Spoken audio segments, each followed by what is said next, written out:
নমস্কার সবাইকে, স্বাগত জানাচ্ছি বানানি কিচেনে। তো আজকে এই যে দেখতে পাচ্ছেন, এটা আমার চাল কুমড়ো গাছ। তো এই চাল কুমড়ো দিয়ে আমি বড়া তৈরি করব। তো এই চাল কুমড়ো দিয়ে কিন্তু সুন্দর বড়া তৈরি করা যায় আর কি।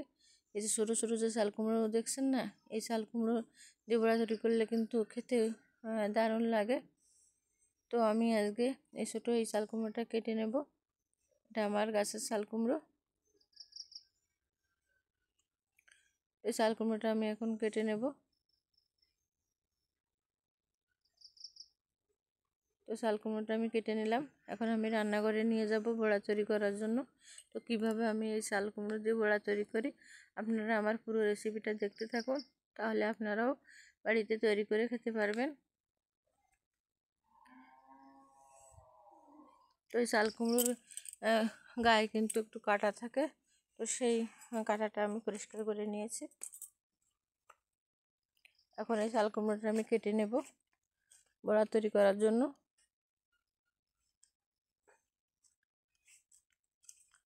চাল কুমড়োর এই মুখটা আগে আমি কেটে নিলাম।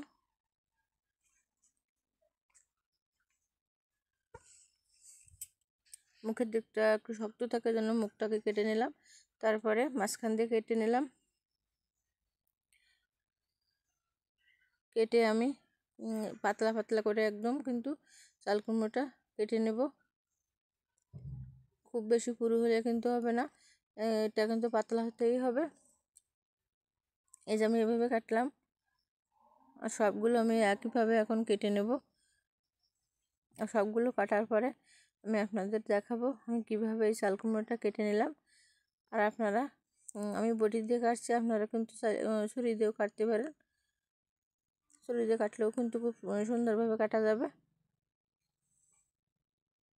তো আমার সবগুলো চাল কুমড়ো কিন্তু কাটা হয়ে গেছে। তো আমি কিভাবে কাটলাম এই যে আপনারা দেখেন। এই যে আমি এরকমভাবে চাল কুমড়োগুলো কেটে নিলাম। এরা কিন্তু খুব পুরু হয়নি, পাতলা পাতলা করেই কাটলাম। তো এটা দিয়ে আমি এখন বড়া তৈরি করব। বড়া তৈরি করার জন্য আমার একটা ব্যাটার প্রয়োজন, তো আমি সেই ব্যাটারটা তৈরি করে নেব এখন। আর এই দেখেন, এই অর্ধেকটা কিন্তু থেকে গেছে। এই অর্ধেকটা দিয়েই তো অনেকগুলো বড়া আর কি হয়ে যাবে।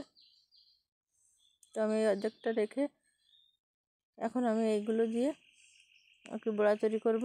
তো সেই জন্য ব্যাটারটা আমি এখন তৈরি করে নিচ্ছি। তো প্রথমে একটা পাত্র নিলাম।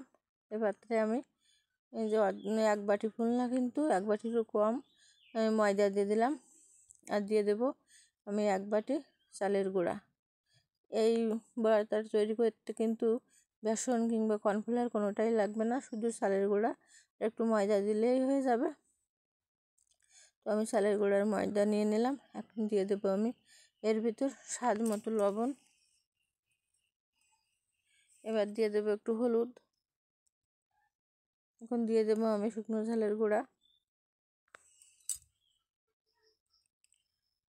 এরপর দিয়ে দেবো আমি একটু জিরের গুঁড়া আর একটু ধনের গুঁড়া দিয়ে দেবো।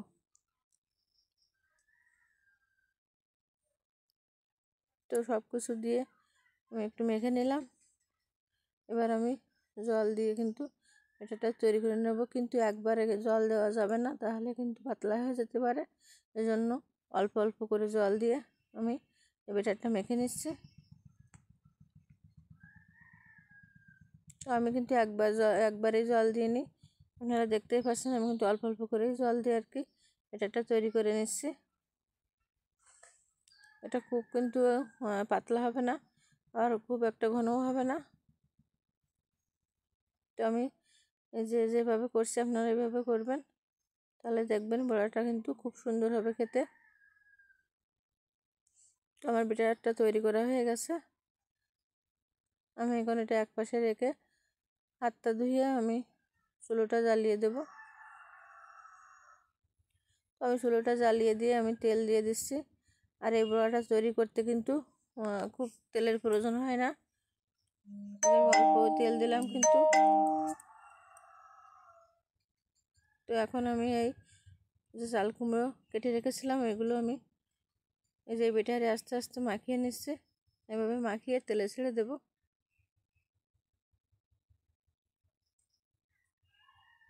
দেখতে পাচ্ছেন আমি কীভাবে দিচ্ছি। আমি বেটারে মেখে মেখে এভাবে তেলে ছেড়ে দিচ্ছি।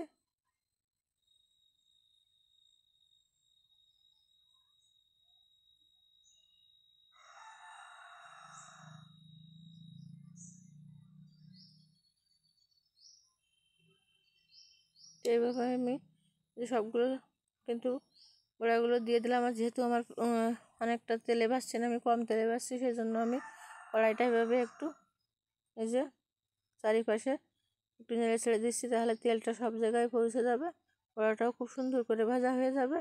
সেই জন্য আমি কড়াটা এভাবে একটু নেড়ে ছেড়ে দিচ্ছি।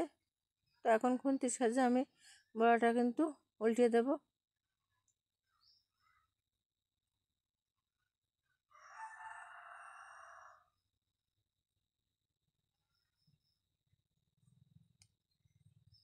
বড়াটা আমি উল্টিয়ে দিচ্ছি আর ওপর পিসটা বেছে নেবো এখন ভালো করে। ওই হালকা একটু লাল লাল করে নিলে বড়াটা খেতে খুব মুসমুসে হবে, ভালো হবে। তোমার বড়ার কিন্তু ওপর পাশটা ভাজা হয়ে গেছে। আমি এখন বড়াটা একটু লাল লাল করে ভেজে নামিয়ে নেব।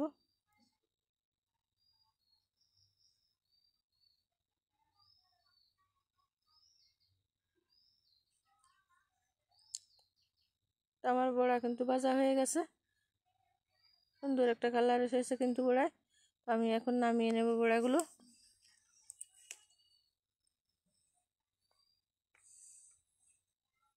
তো বড়াগুলো আমি যে খুন্তির সাহায্যে এভাবে চেপে চেপে নামিয়ে নিচ্ছি, তাহলে তেলটা আর কি কড়াইতে থেকে যাবে, যেন চেপে চেপে বড়াগুলো আমি নামিয়ে নিচ্ছি। তো এই বড়াগুলো আমি নামিয়ে নিলাম। আর যে বাকি কুমড়োগুলো আছে সেটাও আমি এখন ভেজে নেব এই একইভাবে। তো কীভাবে আমি আবারও একবার দেখাই দিচ্ছি আপনাদের। এই যে এভাবে আমি ব্যাটারে লাগিয়ে লাগিয়ে কিন্তু, তো খুব একটা ব্যাটার কিন্তু লাগানো লাগবে না, এভাবে লাগিয়ে ঝেড়ে দিতে হবে আর কি।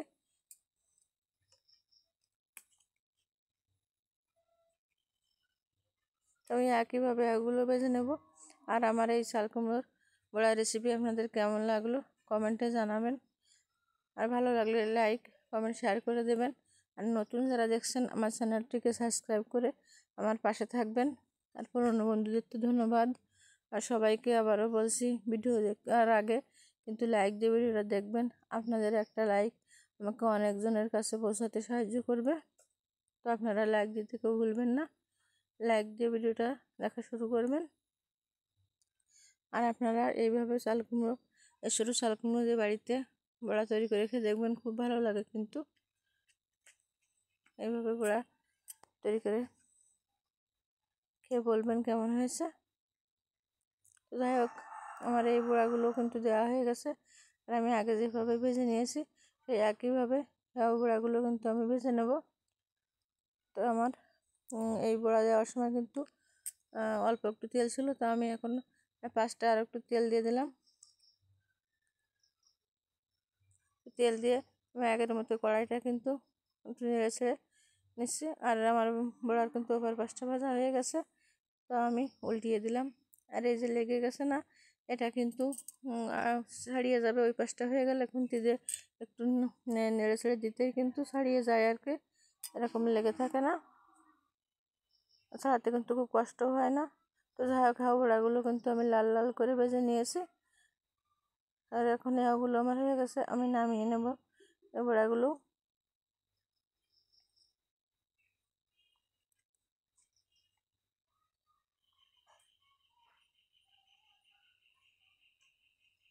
তো আমার বড়াগুলো কিন্তু ওই যে নামিয়ে নিলাম।